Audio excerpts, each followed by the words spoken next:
Hay un fenómeno que probablemente has experimentado desde los dos lados. Conoces a alguien por primera vez, tienes una conversación de 20 minutos, y cuando termina hay algo en ti que ya confía en esa persona. No puedes señalar exactamente qué lo generó. No te contó nada especialmente íntimo. No demostró ninguna habilidad extraordinaria. No hizo ningún gesto explícito de buscar tu confianza. Y sin embargo algo en esa interacción produjo una apertura que normalmente no aparece tan rápido. Y desde el otro lado, probablemente también has estado en situaciones donde alguien hizo todo lo que intuitivamente parece que debería generar confianza. Fue amable, fue generoso con información sobre sí mismo, fue atento y considerado, y sin embargo algo en ti no terminó de abrirse del todo. Había algo que no cuadraba, aunque no pudieras nombrarlo con precisión. La diferencia entre esas dos experiencias no está en la amabilidad ni en la transparencia ni en ninguno de los elementos que la mayoría asocia con la generación de confianza. Está en un comportamiento muy específico que opera de forma más o menos invisible pero que el cerebro social detecta de manera inmediata y con altísima fiabilidad. Hoy vamos a nombrarlo con precisión. Ese comportamiento es la consistencia sin esfuerzo visible. La percepción de que la persona que tienes frente a ti se comporta de la misma forma independientemente de si hay algo en juego o no, independientemente de si hay alguien importante mirando o no, independientemente de si la situación favorece o no esa forma de ser. Cuando esa consistencia es perceptible, el cerebro social del otro concluye, de forma completamente automática, que lo que ve es lo que hay. Que no hay una versión pública y una versión real. Que la persona frente a él no está actuando para conseguir algo. Y cuando el cerebro social llega a esa conclusión, la confianza no es una decisión. Es una respuesta automática. La razón por la que esto ocurre está en la función evolutiva de la confianza. La confianza es un mecanismo de reducción de incertidumbre. Su función central es permitirte predecir cómo va a actuar alguien en situaciones que todavía no han ocurrido, basándote en cómo se ha comportado en situaciones que sí han ocurrido. Cuando el comportamiento de alguien es consistente, esa predicción es posible y la confianza se instala. Cuando el comportamiento es variable o cuando parece depender de factores que no son internos a la persona, la predicción no es posible y la confianza no puede instalarse de forma sólida. Si este análisis te está siendo útil, suscríbete al canal ahora. En Mundo Seducción seguimos desglosando estas dinámicas cada semana con profundidad real.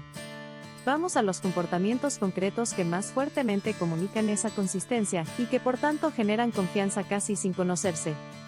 El primero es el trato igual independientemente del estatus. Ya lo hemos mencionado en videos anteriores pero en el contexto específico de la generación rápida de confianza merece atención especial. El cerebro social observa, aunque no siempre de forma consciente, cómo tratas a las personas que no pueden darte nada. Cómo hablas con quien atiende el lugar. ¿Cómo te comportas con quien tiene menos poder en la situación? Si esa forma de tratar es consistente con la forma en que me tratas a mí, que soy quien potencialmente puede darte algo, el cerebro social concluye que tu comportamiento no está siendo modulado por el cálculo de lo que puedes obtener. Y esa conclusión es una de las bases más sólidas de la confianza rápida. El segundo comportamiento es la honestidad que no es conveniente. No la honestidad sobre cosas que no cuestan nada ser honestos. La honestidad sobre algo que, en ese contexto específico, hubiera sido más fácil o más conveniente no mencionar. Una limitación propia. Una incertidumbre sobre algo que la otra persona querría que fueras más seguro. Una perspectiva que no es la que el otro quiere escuchar. Cuando eso aparece de forma natural, sin drama ni elaboración, el cerebro social lo registra con una nitidez especial. Porque la honestidad que no es conveniente no puede ser fácilmente explicada por el cálculo de impresión. Solo puede explicarse por el hábito de decir la verdad independientemente del costo inmediato. Y ese hábito es exactamente lo que la confianza necesita para instalarse rápido. El tercero es la ausencia de agenda perceptible. La sensación de que la persona frente a ti no está en la interacción para conseguir algo específico de ella. No está intentando vender algo, impresionar a alguien, posicionarse de cierta forma, o conseguir que tú hagas algo particular. Simplemente está presente. Y esa presencia sin agenda es una de las experiencias más escasas en las interacciones sociales modernas, donde casi toda interacción tiene algún objetivo implícito. Cuando alguien entra a una interacción genuinamente sin agenda, el sistema de alerta social del otro baja de forma inmediata. Y cuando ese sistema baja, la confianza tiene el espacio para aparecer. Hay algo que vale la pena explorar con más profundidad porque es donde más frecuentemente se malentiende la generación de confianza. Muchas personas creen que la confianza se genera principalmente a través de la transparencia, es decir, compartiendo información sobre uno mismo, siendo abierto sobre la propia vida y experiencias. Eso puede contribuir a la confianza en ciertos contextos. Pero no es el factor principal. Y puede incluso trabajar en contra cuando la transparencia es excesiva o cuando parece estar siendo usada como herramienta para generar reciprocidad. La confianza que se genera rápidamente no viene de cuánto compartes sobre ti mismo. Viene de la calidad de consistencia que exhibes en la interacción. Alguien que comparte muy poco pero cuyo comportamiento es completamente consistente genera más confianza rápida que alguien que comparte mucho pero cuyo comportamiento tiene inconsistencias sutiles. Esto conecta con algo que la psicología de la confianza documenta de forma consistente. La confianza se genera principalmente a través del comportamiento, no del discurso. Lo que dices sobre ti mismo tiene mucho menos peso en la generación de confianza que lo que haces mientras lo dices y después de decirlo. Vamos a los errores más frecuentes porque hay formas muy comunes de intentar generar confianza que producen el efecto contrario. El primero es el exceso de señales de confiabilidad. El intento activo de demostrar que eres confiable a través de declaraciones explícitas, de mencionar tu historial de honestidad, de hacer promesas de transparencia, de asegurarte de que el otro sepa que puede confiar en ti. Paradójicamente, todo eso reduce la confianza en lugar de generarla. Porque la necesidad de declarar que eres confiable comunica que no confías en que tu comportamiento lo demuestre solo. Y esa comunicación, aunque no sea intencional, activa el sistema de evaluación del otro. La confianza que se genera rápido nunca se declara. Se percibe. Y la diferencia entre percibir y declarar es exactamente la diferencia entre confiar de verdad y creer que deberías confiar. El segundo error es la coherencia inconsistente. Ser consistente en los elementos que están bajo escrutinio consciente, y ser diferente en los elementos que crees que no se están observando. El trato considerado hacia quien está en posición de evaluarte y el trato diferente hacia quien no lo está. Esa inconsistencia, aunque sea sutil, se percibe de forma poderosa y destruye la confianza que los comportamientos positivos estaban construyendo. El tercer error es confundir la generación de confianza con la generación de agrado. Hacer cosas que generan que le caigas bien a alguien, que esté cómodo contigo, que la interacción sea agradable. Eso tiene valor. Pero no es lo mismo que generar confianza. Puedes caer muy bien a alguien, y que esa persona no te confíe nada importante.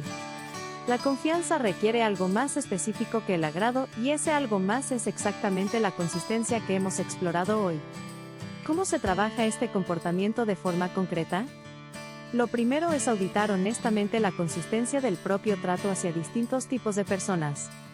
No con autocrítica sino con genuina curiosidad. ¿Hay diferencias significativas en cómo te comportas con personas de distintos niveles de estatus, poder o utilidad potencial para ti? Esa honestidad, aunque puede ser incómoda, es el punto de partida para una consistencia real. Lo segundo es practicar la honestidad no conveniente en situaciones de bajo costo. Mencionar una limitación propia en una conversación donde no mencionarla sería más conveniente.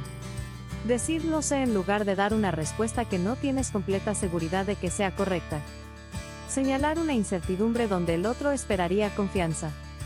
Cada vez que haces eso y la interacción continúa de forma sana, la honestidad no conveniente se vuelve más natural y más automática.